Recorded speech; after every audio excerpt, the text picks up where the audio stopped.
Our next guest is going to Dubai too, Stud. Neil Craig, the coach of the Crows. Craigie, welcome to the program. Graham, how you going, Ken? G'day, Neil. Neil, a brand new year. Have you approached it any differently? Well, it is a brand new year, Graham. There's no doubt about it, and certainly for our football club. For a range of reasons. You'll see a lot of newness. Probably the obvious one is, the change in the list. Mm-hmm. I think it's close to about 30% of our players would have changed this year. We've got, I think it's 13 or 14 new players coming in, which includes rookies as well. So that's a big change in any football club. So there'll be some newness there, and which will be great for our supporters to look at some new blood and some big changes. And probably our pre-season sort of, whilst it hasn't been, dramatically changed to a large extent, it's probably 4 or 5 things, Graham, that we've sort of modified and hopefully for the better. Can we ask what those things are, Neil? Yeah, can we? Certainly our programming, the way we've actually put the planning of it and the way we've constructed the program has been different. And, for your listeners, probably the key thing there is we've added, while still keeping the really high workloads up, and we sort of haven't backed away from the work, but we've certainly incorporated more recovery into the program. There's been, significant input from the playing group on a weekly basis about the training, just from general aspects and ways in which they think it can be improved. Was that your desire, or did that come directly from the players? No, that's been going on probably for 2 or 3 years, Ken. But I think as that program grows, and you hear a lot about player empowerment and all that sort of thing. Yep. Call it what you like, but as that program certainly grows in our club,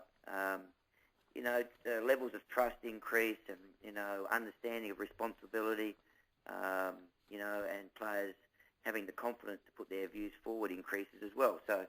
I've certainly welcomed that, and the players are the experts of your football club in a lot of ways, because they're the ones that have to implement, the actual game itself on game day. They know they've got a really good feel what works, doesn't work, what's specific, what's non-specific. So I certainly place a lot of importance on their input. Can I interrupt there? Yes. I mean, you've stated that quite clearly there, that's something you welcome. But at what stage do you pull back from that? At what stage do you pull back and say, okay, you've had your say, but this is the way I think we should go about it? Can you empower the players too much? It's been a pet thing of mine for a few years now since this player empowerment's come in. Can they be given too much authority and say? No, I think the key thing there, Graham, is I think we need to understand clearly that certainly on the playing side, when it comes right down to the end, there's one person that's responsible for it, and that's the senior coach. So I understand that, and I welcome that responsibility. So look, I'm not sitting here as a coach saying whatever the players put up, we do. Yeah. But probably the reality is, with the playing group we've got, probably 80, 85, even up to 90% of the ideas that are put up make sense to me, and are great ideas, and are ideas that I haven't necessarily thought of myself, or the coaching group hasn't thought of themselves. So why not use them? But if there's a situation where I, as a senior coach, disagree with what the idea is, I won't put it into place. So I'm really comfortable with it. I just want to diverge here, and we'll come back on track. But on that same aspect, who of those coaches then do you identify as the one most likely to be a senior coach? So who of those players that you're getting this feedback from do you identify as one most likely to be a coach? Well, Simon Goodwin springs immediately to mind in that situation. He's got a very good analytical mind, and can tell you very quickly what's actually happening in the game. Particularly on game day, Graham. He's got a really good feel for it.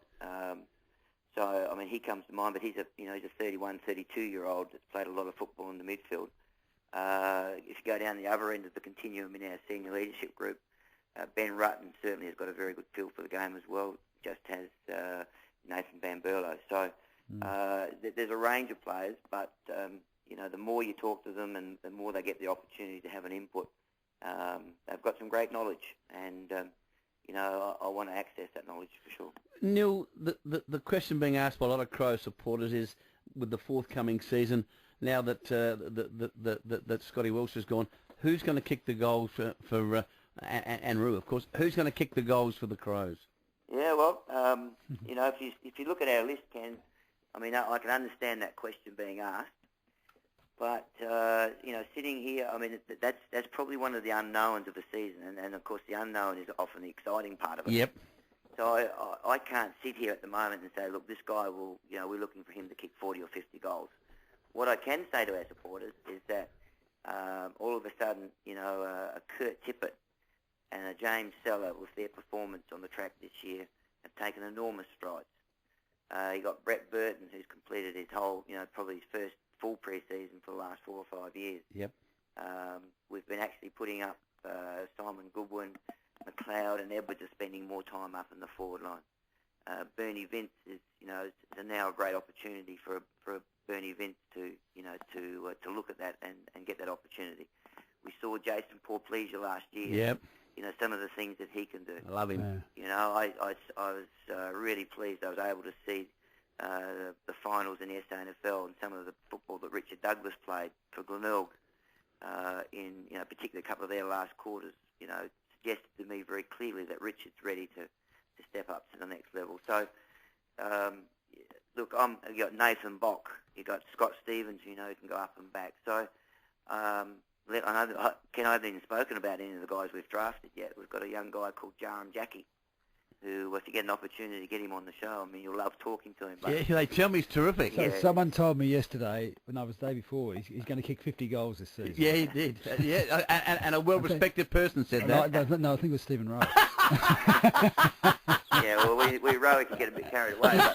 But, we love him, though, Neil. Of course we do. I mean, he's great. An award man, Ken. He Wouldn't you? He loves you. Yeah. But I mean, those